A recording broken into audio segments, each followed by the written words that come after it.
Alléluia. Gloire à Jésus. Sharabaze kerebo santaraba kinderebo sata. Lebre kenderebo sataraba shekerebo sa. Lima santaraba kiraba zakaraba sheterebo sataraba ke. Lebro santaraba kiraba sataraba shekerebo sa. Seigneur, nous voulons te rendre toute la gloire. Nous voulons te bénir pour notre Dieu, ce temps que tu nous donnes, pour ce moment que tu permets encore. Notre Dieu, nous t'appelons, nous t'invitons, parce qu'en dehors de toi, tout ce que nous faisons, Seigneur, est vain. Nous prions que tu sois au contrôle, que tu prennes les devants, que tu nous conduises, que tu nous diriges, Seigneur.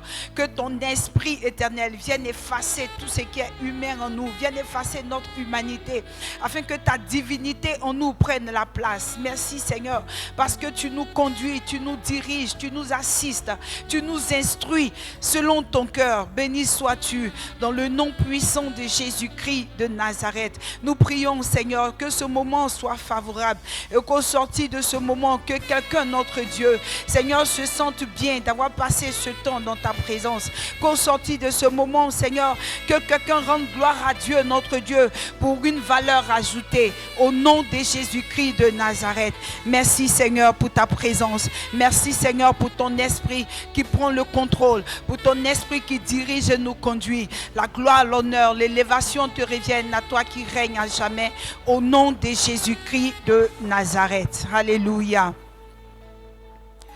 Ce soir encore, nous nous retrouvons avec les femmes d'Alliance, avec les femmes Bérite.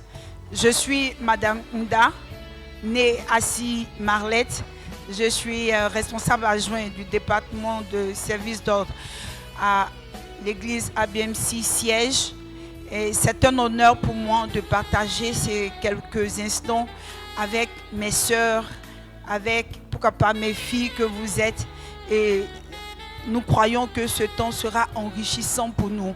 Avant tout propos, je tiens à dire merci au Seigneur Jésus-Christ, sans qui nous ne serons pas là. Mais merci également à son serviteur, notre Daddy, que j'appelle affectueusement Daddy, le bishop Alexandre Amazou, et son épouse, Maman Laurette, qui m'ont fait cet honneur de tenir le micro et de m'adresser aux femmes d'Alliance que vous êtes. Alléluia. Et sur la base donc de Proverbe 31 qui est notre slogan, qui est la base même du message que nous voulons transmettre au peuple de Dieu en tant que femme, j'ai 3 points que je veux relever cet après-midi, ce soir. Alors, le premier point sur lequel je voulais intervenir, c'est d'encourager la femme que vous êtes, la femme que tu es, ma soeur, toi qui m'écoutes en ce moment. Je viens t'encourager et te dire, peut-être que tu l'as oublié, mais je suis venue te dire ce soir que tu es une femme forte, alléluia, que tu es la femme, la dernière création, celle pour qui Dieu a endormi l'homme. Alléluia. Nous avons compris que Adam était l'être suprême, le premier Adam, je vais dire. Alors, en tant qu'être, c'est à lui que Dieu a donné l'ordre et la capacité de nommer les animaux et tout ce qui est sur la terre, tout ce qui se meut. Mais j'ai une bonne nouvelle pour toi, femme. C'est que quand il a s'agit de te créer, quand il a s'agit de te mettre sur terre, Dieu a endormi même le grand Adam. Donc, Adam n'était pas dans le secret de ta création. Juste pour te dire combien tu es une femme forte. Combien cette œuvre créatrice que Dieu t'a accordée est puissante. Et je veux permettre à une dame ici de réaliser qu'elle est forte. Et qu'au-delà de l'amie, au-delà de la sœur, au-delà de la créatrice qu'elle est, que nous sommes femmes. Nous sommes des femmes fortes. Et c'est à dessein qu'il a dit que nous sommes des aides pour l'Adam. Nous sommes des aides pour nos Adam. Alors je veux dire ici que tu ne peux pas aider quelqu'un si tu n'as pas plus de force que la personne, parce qu'on vient aider quelqu'un à porter un poids, et donc c'est parce qu'en toi il a mis plusieurs, c'est parce qu'en toi il a mis un peu plus qu'en l'homme qui t'a appelé pour venir aider cet homme-là. Certes, c'est le chef, mais toi, femme, sans toi, il ne serait pas le chef. Sans toi, il n'aurait pas d'aide. Sans toi, il n'accomplirait pas la mission à laquelle il a été appelé. C'est pourquoi, femme, je ne sais pas où est-ce que tu t'es placé dans la société. Je ne sais pas comment tu te vois, mais je suis venue te dire Tu es une femme forte. Je suis venue te dire que la création dépend de toi. Je suis venue te dire que ta maison dépend de toi. Je suis venue te dire que ton église dépend de toi. Je suis venue te dire que la nation dans laquelle tu vis dépend de toi. Tu es la dernière création. Tu es l'être chéri. Vous voyez, dans une maison, le dernier, le Benjamin, c'est à lui qu'on confie les secrets. Généralement, les Benjamines de chaque famille sont les confidentes de leur mère, les confidentes des parents. Femme, Dieu t'a choisi comme son confident.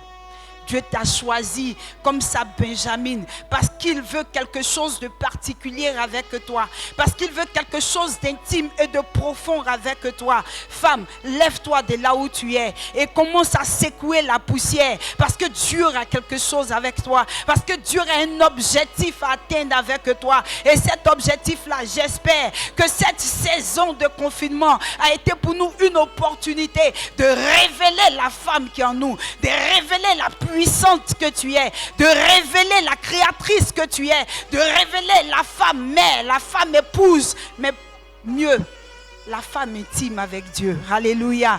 Le deuxième point sur lequel je veux renchérir ici, c'est que femme, au-delà de ton aspect femme, au-delà de ton aspect physique, je suis venue te dire que tu n'es pas qu'une femme physique, mais tu es beaucoup plus, tu es une femme spirituelle. Ce que tu vois, cette chair, cette beauté, cette apparence physique n'est que l'enveloppe. Mais l'enveloppe ne sert à rien. C'est ce qui est dans l'enveloppe qui fait la lettre. C'est ce qui est dans l'enveloppe qui te détermine. Et femme, je suis venue te dire, quand on t'a créé en rang dernier, Dieu a soufflé aussi en toi le souffle de vie.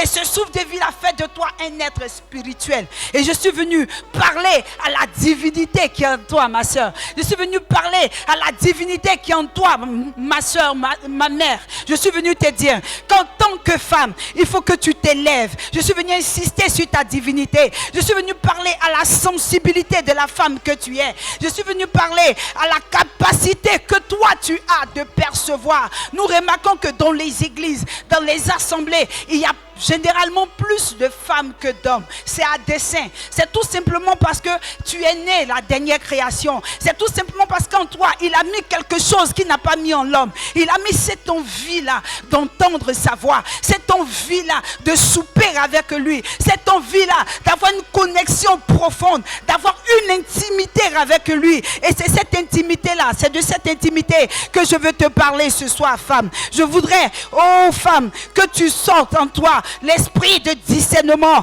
que tu relèves en toi l'aptitude à te connecter au divin. Alléluia. Et je vais prendre des exemples ici bibliques. Vous voyez, la femme qui souffrait dans la Bible, qui souffrait de perte de sang pendant 12 ans. Alléluia. Cette femme, elle m'a marqué, son histoire m'a marqué. Et avant même de venir sur le cas de la femme, je voudrais que nous remarquions le fait que dans la Bible, c'est vrai que Jésus était venu pour réaliser le dessein, l'objectif de Dieu, c'est-à-dire sauver l'humanité en réconciliant les hommes avec Dieu le Père. Mais si vous remarquez bien, à chaque fois qu'il a produit un miracle, à chaque fois qu'il a posé un acte, il a dit au miraculeux, tais-toi, garde le secret. De quel secret Dieu parlait? De quel secret Jésus parlait? Et ce secret-là, je suis venu te dire, femme, que ce secret-là, toi tu l'as. Ce secret-là, tu le connais. Parce qu'au-delà de la lettre, au-delà du logos, il y a quelque chose que la femme a la capacité de percevoir plus vite et plus rapidement que l'homme. C'est pourquoi la femme qui perdait le sang pendant 12 ans, quand elle a vu le Christ passer, quand elle a entendu parler du Christ, il y a quelque chose de divin en elle qui lui a fait comprendre, oh femme, que si seulement elle pouvait toucher le pan de sa robe. Alors je vais venir dire, le pan de la robe, qu'est-ce qui se passe? Au pan de la robe, il y a quoi? Femme, tu es censée savoir qu'au pan de la robe, dans le passé, le sacrificateur, il portait sa robe avant de rentrer dans les lieux saints. Et pour arrivé au lieu très saint, il y avait au pont de la robe des clochettes. Et c'est sur ces clochettes-là qui marquaient la présence de Dieu. Ce sont ces clochettes-là qui permettaient de savoir si le sacrificateur dans les lieux saints était encore en vie ou pas. Alléluia. Et donc, à travers le logos de la parole que la dame a entendue, elle a compris. Il y a quelque chose en elle qui lui a fait comprendre que l'huile qui coule sur la tête la descend. Ça descend au pont de la robe. Et si seulement elle arrivait à saisir le pont de la robe, si elle arrivait à entrer dans la présence de Dieu, si elle arrivait à posséder cette présence de Dieu, il y a quelque chose de divin en elle qui allait se passer. C'est pourquoi justement que quand elle a touché le Seigneur Jésus-Christ, parce qu'elle a reçu le Réma, et c'est du Réma que je vais parler, elle a reçu cette révélation. Quand elle a touché la robe de notre Seigneur, il a dit quelque chose en moi est sorti. Quelqu'un m'a touché. Et je viens dire à une femme que ce moment de confinement est une période pour nous de toucher à la robe du Seigneur, de toucher au pont de sa robe. Et que du haut des cieux, que le Seigneur dise, quelque chose m'a touché. Quelqu'un m'a touché. Il y a une femme qui m'a touché. J'ai senti une force sortir de moi. Parce que femme, quand tu rentres en intimité avec ton Seigneur, à travers le logos, la parole écrite, il y a quelque chose que tu perçois, il y a quelque chose que tu reçois. Et c'est ce réma-là qui est là pour changer la situation. C'est ce réma qui est là pour changer les circonstances. C'est ce réma qui est là pour venir t'aider à montrer, t'apporter les instructions, pour t'indiquer comment tenir la maison, pour t'indiquer comment éduquer à nouveau les enfants, pour les ramener sur le dessein, pour les ramener sur le chemin de la vérité. C'est ce réma qui est là pour faire de toi la véritable aide auprès de ton homme. C'est parfait si un homme est intercesseur, mais c'est encore mieux que ce soit la femme, parce que la femme, quand elle rentre dans l'intimité, parce qu'elle est la dernière née, il y a des choses que le Père va lui dire qu'il ne dira jamais à l'homme. Alléluia. Et je viens t'encourager, femme, à demeurer cette femme forte, à demeurer cette femme spirituelle, à demeurer cette femme puissante. Alléluia. Et à saisir le réma qu'il y a dans la parole révélée. Alléluia.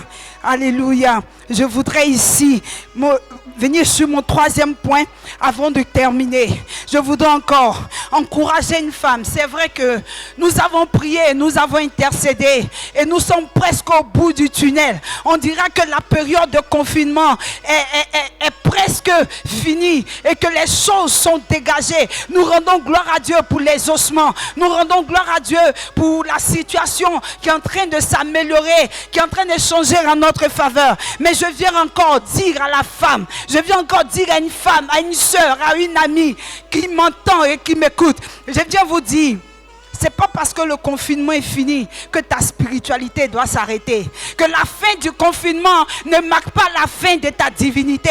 La fin du confinement ne marque pas la fin de ta spiritualité. C'est maintenant le lieu de demeurer constamment dans la présence de Dieu. De demeurer constamment dans la divinité. Parce que c'est quand tu vas prier que Dieu va te donner de nouvelles orientations pour l'après-confinement. Le confinement est fini, mais la vie continue. Et la grande question, c'est que pendant cette période-là, si Jésus était revenu, combien de femmes seront-nous sauvées? Combien d'enfants seront-nous sauvés? C'est pas dire que parce que le confinement est fini, c'est fini les temps de prière familiaux. Non.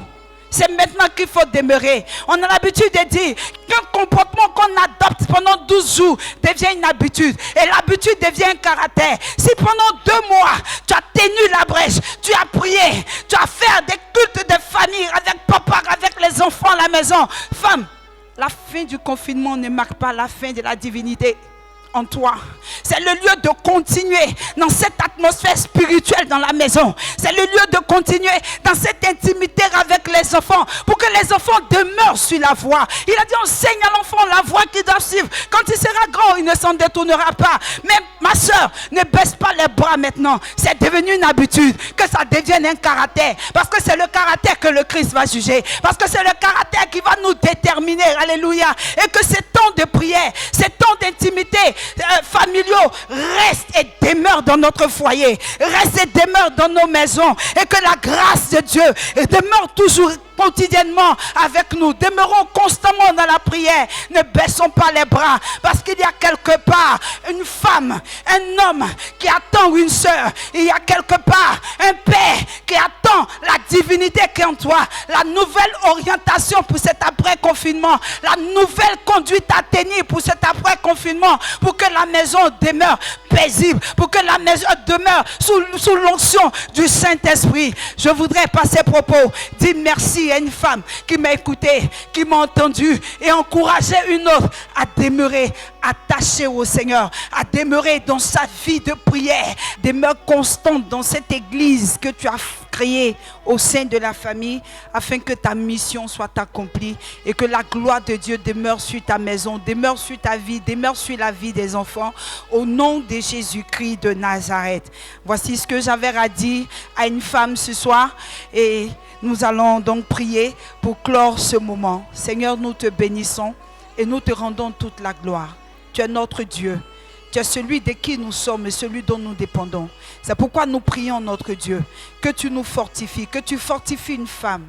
Seigneur, que tu plantes une femme, notre Dieu, que tu affermisses les pieds et la foi de quelqu'un, afin, notre Dieu, qu'elle ne baisse pas les bras, afin qu'elle reste constante dans ta présence, afin que la divinité en elle, notre Dieu, ressorte, éternel, et qu'elle soit comme notre Dieu, un arbre éternel dont tout le monde, sous lequel tout le monde se repose, parce que son feuillage est toujours verdoyant. Béni sois-tu, Seigneur, parce que tu fais de nous de véritables femmes, de véritables aide auprès de nos différents conjoints, de véritables mères, notre Dieu, inculquant des valeurs divines aux enfants et aux anges que tu leur as confiés. Nous te bénissons, notre Dieu, nous t'élevons, Seigneur, parce que notre Père, tu es celui-là qui entend nos cris, tu es celui-là qui nous exauce. Accorde-nous encore plus de sagesse et plus d'intimité dans ta présence, que la gloire te revienne au nom de Jésus-Christ de Nazareth. Amen.